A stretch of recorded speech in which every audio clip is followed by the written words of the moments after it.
Our latest audiobook, this is Torment, written by Gary Hill, read by Gary Hill, and it's copyright 2015. All rights are reserved. Torment. Subject presented with paranoia and delusions of unseen tormentors. It is my opinion that the psychosis is a manifestation of PTSD. Subject had been a nurse who was in the presence of another patient with similar psychosis at the time of that patient's death. The psychosis began at the time of the first person's death. I believe that it might be the subconscious of the nurse attempting to fix what couldn't be fixed in the first patient by taking on the same set of symptoms and psychosis.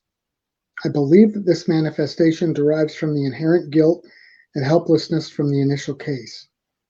That said, police are investigating the death as there were several new wounds in the original patient that caused the death. The police don't understand how those wounds would have been self-inflicted. They suspect the subject. She has not been charged with any crime at present, but is here under a 24-hour hold and to be kept under extreme security supervision to prevent escape. Dr. Palak stared at those notes. The way it was written seemed so dry, so sterile. He wished he could actually feel that detached from the case. He had treated the original patient and been unable to help her too. He watched helplessly as her delusions tortured her and manifested themselves in self-mutilation that even constant observation hadn't been able to prevent. It seemed that one didn't look away, and yet the new wounds would appear. Even watching the security tapes, no one had figured out how the patient had done it. The wounds would only appear in an area of the body that was away from the camera or obscured, but many times the patient's hands were visible the whole time. To make matters worse, the new patient, Nurse Thiel, wasn't just some new hire. Dr. Palak had known her and worked alongside her for years. He knew her family. They'd been to the same parties. He'd seen her make it through traumatic cases before. Sometimes that comes with the territory in this line of psychiatry. She'd dealt with people who didn't respond to treatment before. She'd seen people die before, yet this time created a mental schism. She had, in layman's terms, lost it. He was as perplexed as he was sad and troubled. Given the new developments, Dr. Palvik decided that maybe there was a biological cause at play. Perhaps there was a kind of bacterial infection that caused the initial psychosis, and maybe it passed from patient to nurse at the time of death. He made a call to an old friend at the CDC to get some help on the case. Then he sat down for a long night reviewing his notes from the original case. In going over his notes, Dr. Palvik made copies of certain tidbits he felt were somehow more important than others. Pharmacological treatment had been perplexing. They had tried a full range of antipsychotics, and none had shown any effectiveness. Drugs that normally helped with compulsive behavior didn't work to curb their self-mutilation. Even medications to treat schizophrenia were tried without helping. Strong sedatives had some effectiveness as the symptoms dissipated when the patient was unconscious. Even those, though, had limited effect because the patient seemed to have an abnormally high resistance to them. The intake for the first patient, she didn't even know her name when admitted, but police identified her as Christine Brooke, had indicated that she had been homeless for weeks. She had major substance abuse issues. She also had numerous cuts and bruises all over her body. Her mental state was classified as confused and paranoid. She had memory problems and was definitely hallucinating, just as Nurse Thiel was now doing. Miss Brooke had claimed that she was being tortured by unseen beings. During her hospitalization, Miss Brooke's condition deteriorated. She continued to get new injuries. As each day passed, her outlook got more and more bleak. Her grasp on reality, already very tenuous when she came in, was diminished each day. The psychosis was taking a toll on her. Even after detoxing from the various drugs she'd been doing, her condition just continued its downward spiral. Adding to the mystery was information about Brooke's past that was uncovered during her time at the hospital. She had been a very successful attorney. Her career had been going extremely well. She was on the fast track to making partner at her firm. And then one day she just didn't show up at the office. Then another day went by. Her sister filed a missing persons report with the police.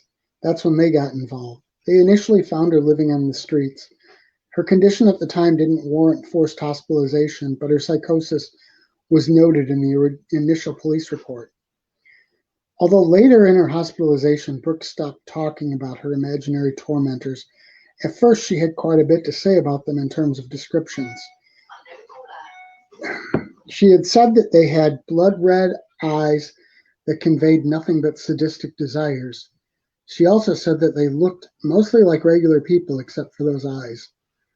Later, she stopped talking about them for various reasons. At times, she wouldn't speak of them or speak much at all because she thought the hospital staff was conspiring with them. At other times, when asked about them, she would say something like, "You won't believe me anyway." In her more lucid moments, she'd resign herself to the fact that there were no tormentors except inside her own delusions. When Dr. Palvich's friend at the CDC got back to him, he was told they would be sending a team to investigate. It was more a personal favor since this was essentially isolated. His friend asked him to make sure the room in which Miss Brooke died was left untouched. Dr. Palvich explained that the police had been in the room and taken evidence, but that it had been marked as a crime scene and off limits to everyone else ever since then. The CDC contacted the police to make sure that all evidence taken was considered potentially hazardous material and to secure access to the evidence for their own testing. In the meantime, treatment had begun for Nurse Thiel. When she was discovered with the body, she was mostly incoherent. The only thing comprehensible she'd say was, "Blood-red eyes. Their eyes look like blood." Most of the time, she just sobbed and muttered to herself, though. When the CDC team arrived, they began intensive testing. Initial tests found nothing out of the ordinary, but some tests would require more time. Even once the police had finished their evidence gathering and allowed the room to be opened again, it was still under quarantine from the CDC. Everyone who'd been in the room was on a self-monitoring list for any kind of symptom development. Nurse Thiel was also tested, and Miss Brooke's body was checked over for any sign of biological contaminant that could be transferred. It wasn't long before the self-mutilation started. Precautions were taken, placing 2 people on watch duty at all times. Even that wasn't completely effective. Over a period of time, it becomes increasingly more difficult for a person, and even 2 people, to keep looking at one person indefinitely. When the staff would look away, or if there was a part of Nurse Thiel's body that was out of sight, then the injuries would happen. The police eventually concluded their investigation. They didn't find enough evidence to link the fatal injuries to Nurse Thiel. It was essentially still an open case, meaning if new evidence was to be found, they could move the file to active status. However, for the time being, the death was ruled self-induced injuries. Similarly, after a few weeks, the CDC had finished their on-site investigation. They had found no sign of any kind of communicable organism or substance that could have caused something like this. However, while the on-site portion of the investigation had been wrapped up, the CDC hadn't completely given up on the case. At least Dr. Palvich's friend, Dr. Wade, had found some things that had piqued her interest. Apparently, similar outbreaks had occurred at various places around the world for decades. Small pockets of people with the same symptoms would crop up here and there. The largest outbreak had been credited for a total of 25 deaths over several years in Venezuela. Dr. Wade had found records going back to the first part of the 20th century. There were anecdotal cases dating back even further. There were legends sprinkled around various cultures of some sort of evil spirit, like the Jibyuks of the Jewish faith. Dr. Wade didn't subscribe to the supernatural definition, but she knew that most myths are based at some level on fact. Perhaps they had stumbled into some kind of disease or delusion that had not been categorized before. In all cases, it seemed that the proximity of the person suffering from the illness at the time of death could cause the problem to transfer.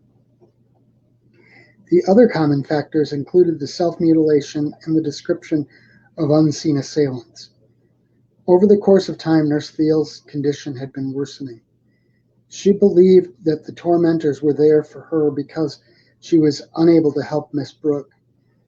She had been there and been unable to prevent her death, so this was fitting punishment.